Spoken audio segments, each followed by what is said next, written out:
북한은 소련으로부터 최신식 비행기, 최신식 전차와 같은 신식 무기들을 공급받고 소련의 스탈린으로부터 전쟁 계획을 승인받습니다. 그리고 중국으로부터는 기존에 중국 내에서 활동하고 있었던 조선의원군을 국내로 편입하여 북한 인민군에 편입시키는 등 남침을 위한 준비가 본격적으로 이루어졌던 것이죠. 1950년 1월 미국 국무장관 에치스는 스탈린과 마오쩌둥의 영토적 야심을 저지하기 위하여 미국의 극동 방위선을 알류산 열도, 일본, 오키나와, 필리핀을 잇는 선으로 정한다고 선언하였습니다. 타이완, 한국, 인도차이나 반도와 인도네시아 등은 이 방위선에 포함되지 않으며 해당 지역들은 유엔의 보호에 의존해야 한다는 것이었습니다. 이 선언은 미국 공화당으로부터도 비난을 받았으며 일부 학자들은 미국의 극동아시아 방위선에서 한국을 배제시켜 북한의 남침을 가능하게 한 미국의 실책이라고 평가하기도 하며 또 다른 학자들은 북한의 남침을 유도하기 위한 미국의 전략이었다고 평가하기도 합니다. 1948년 10월 소련군이 철수하고 1949년 6월 미군이 철수하면서 오히려 한반도는 이 38선을 중심으로 해서 아주 엄청난 무력 분쟁이 계속됩니다. 1949년 6.25가 일어나기 1년 전이죠. 1949년 1년 동안 이곳 38선을 중심으로 해서 무려 400에서 500차례의 무력 충돌이 있을 정도로 군사 분쟁이 끝없이 발생하고 있었던 거죠.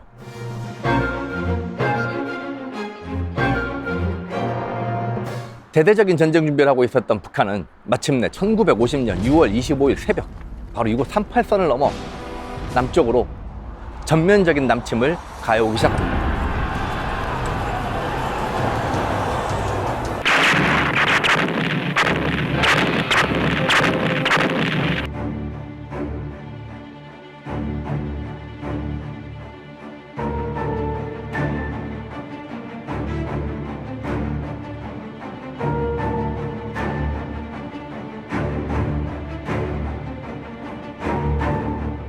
전쟁이 일어나고 불과 3일 만에 서울이 함락됩니다.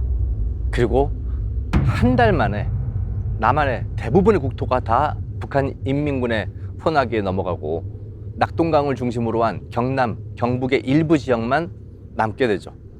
전쟁이 일어난 지 불과 한 달 만에 남한은 북한에 의해서 완전히 점령당할 그러한 일촉즉발의 위기에 놓이게 되는 거죠.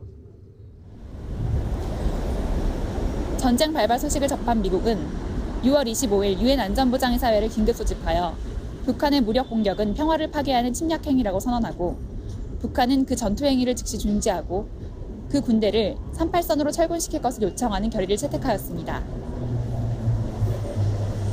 또한 7월 7일에 안전보장이사회에서 한반도의 유엔 군사활동을 위하여 미국의 최고 지휘권을 위임하는 결의를 채택함으로써 미국의 맥아더가 유엔군 총사령관에 임명되고 유엔군의 한국 파견이 결정됩니다. 이에 따라 한국을 지원하기 위하여 육군, 공군, 해군 및 지상군을 파견한 16개국의 군대는 유엔군 사령관의 지휘를 받게 되었죠. 이때 한국의 이승만 대통령도 한국군에 대한 작전 지휘권을 유엔군 사령관에게 이양함으로써 전쟁에 효율적으로 대비하게 됩니다. 하지만 이때 이양된 작전 지휘권이 70여 년이 지난 지금도 유엔군 사령관에게 부여되어 있어 전쟁이 발생할 시 한국군에 대한 통제권, 즉 전시작전 통제권을 한국이 행사할 수 없는 현실은 많은 논란을 낳고 있습니다.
인천 상륙작전 이후 국군과 유엔군은 38선을 통과하여 10월 달에 이르게 되면 원산을 점령하고 평양을 점령합니다. 그리고 곧 압록강변까지 국군이 진출을 하게 되죠.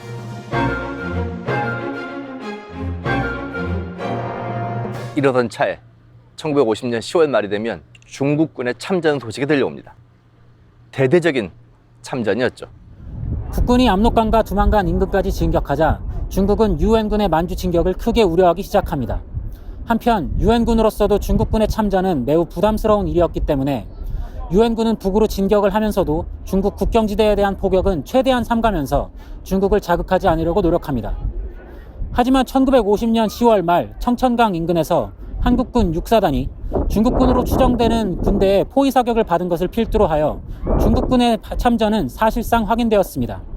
중국군의 참전으로 전세는 급반전하였으며 북한 인민군과 중국군은 남쪽으로 총 공세를 펼치기 시작하였습니다. 예상치 못한 중국군의 반격으로 원산이 함락되면서 미군과 국군은 동부전선에서 퇴로가 차단돼 버립니다. 그리하여 흥남에 집결한 미군과 국군 약 12만 명은 대대적인 철수작전을 감행하는데요. 이 과정에서 약 9만에서 10만 정도 되는 어마어마한 숫자의 피난민들이 이곳으로 몰리면서 국군과 미군을 난처하게 합니다. 결국 군함에 실었던 무거운 군수물자를 다 바닷물에 버리면서까지 피난민들을 함께 싣고 퇴각하게 되는데요. 이것이 그 유명한 1950년 12월의 흥남 철수작전입니다. 누워라 니는 바람찬 흥남들에 목을 놓아 불러보았나 찾아가를 보았나 금방쓰나 어대로 타고 길거리를 헤매였다 피눈 바람을 흘리면서 일상이 없나 홀로 왔다. 중국군의 참전으로 끊임없이 후퇴하고 있었던 국군과 유엔군은 결국 1951년 1월 4일 이곳 서울마저 다시 빼앗기게 됩니다. 그것이 이른바 일사후퇴, 1951년 일사후퇴이죠. 이 일사후퇴 이후에 결국 유엔군과 국군은 서울 남쪽으로 밀려난 상태에서 다시 서울을 수복하기 위해서 중국군과 북한 인민군과 치열한 전투를 벌여나가게 되는데요.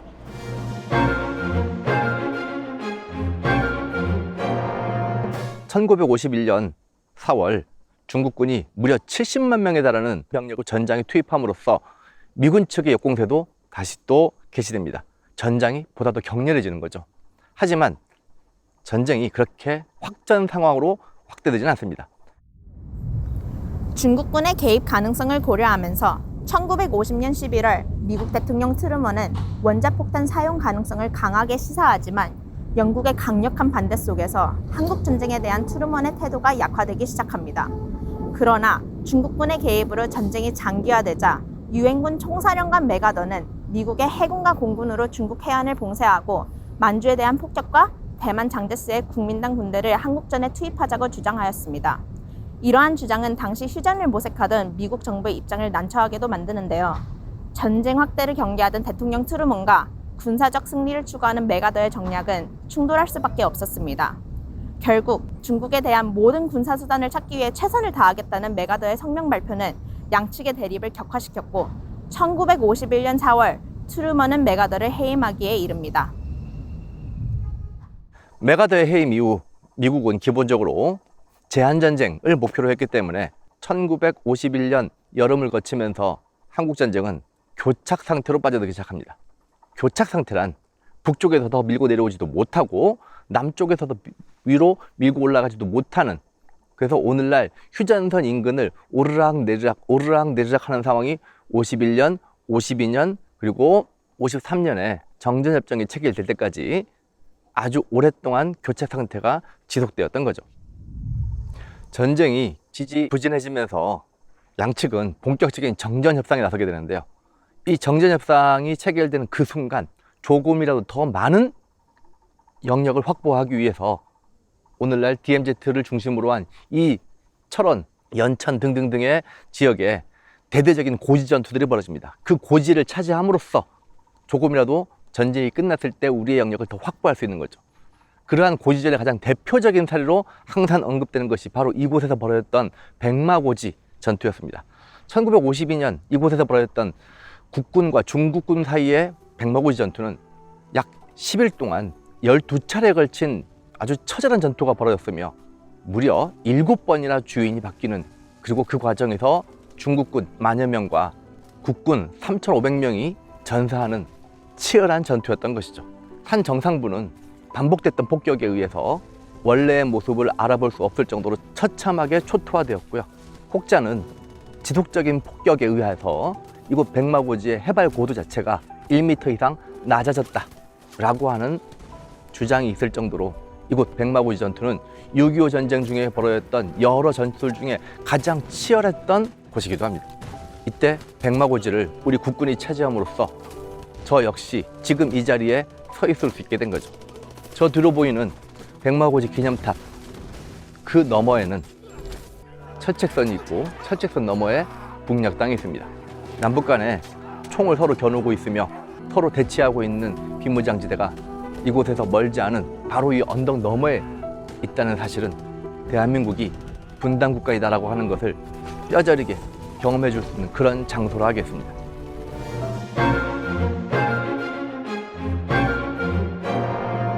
(1951년부터) 지속되었던 전선의 교착 상태와 포로 송환 문제를 둘러싼 남과 북 그리고 유엔 사이의 갈등은 결국은 1953년 7월 27일 이곳에서 멀리 떨어지지 않은 판문점에서 휴전협정이 체결되는 것으로 일단락되게 됩니다.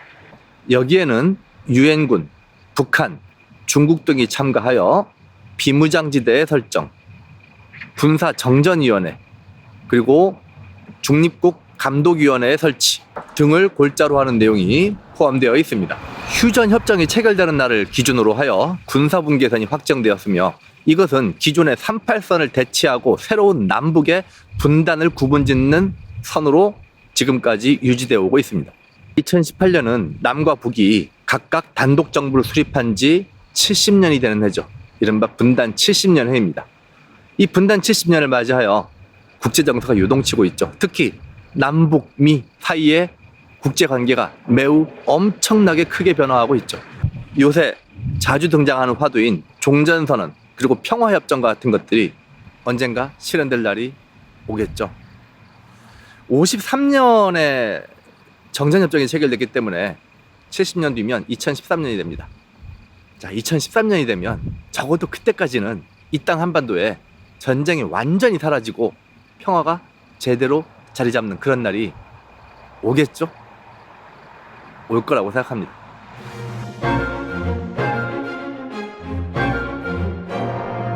정전협정이 체결된 이후 1953년 10월이 되면 한국과 미국 사이에 한미 상호 방위조약이 체결됩니다.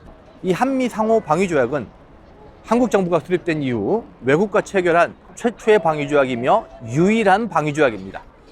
이것은 한국전쟁이 종료된 이후 남측이 북한에 의한 남침이 재현될 것을 우려하여 강력한 전쟁 억지력을 확보하기 위해 미군 전력을 한반도에 주둔할 수 있는 근거로서 한미 상호 방위조약을 체결했던 것이죠.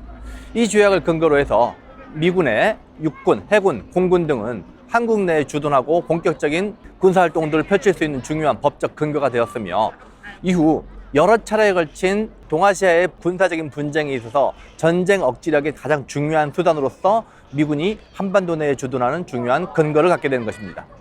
최근에 남북 정상이 만나 종전선언을 의논하면서도 공통적으로 이야기하고 있는 바 중에 하나가 뭐냐면 종전선언 이후에도 주한미군의 한국 주둔은 계속될 것이다 라고 하는 이야기가 공통적으로 나오고 있죠. 이것은 한미 상호 방호조약에 근거한 주한미군 주둔을 종전선언 이후에도 북측에서 인정을 하겠다라고 하는 것이죠. 전쟁으로 인한 양측의 피해는 너무나 컸습니다. 남과 북 모두 엄청난 인적, 물적 피해를 보게 되는데요. 수백만 명의 사상자가 발생한 것은 물론이고 정말 너무도 많은 전쟁 고아와 남편을 여인 여인들 그리고 1000만 명 이상의 이산가족들이 발생을 하게 됩니다. 뿐만 아니라 일제강점기 때 만들어졌던 수많은 생산시설, 산업시설들이 이 전쟁을 통해서 사실상 완전히 파괴되다시피 하는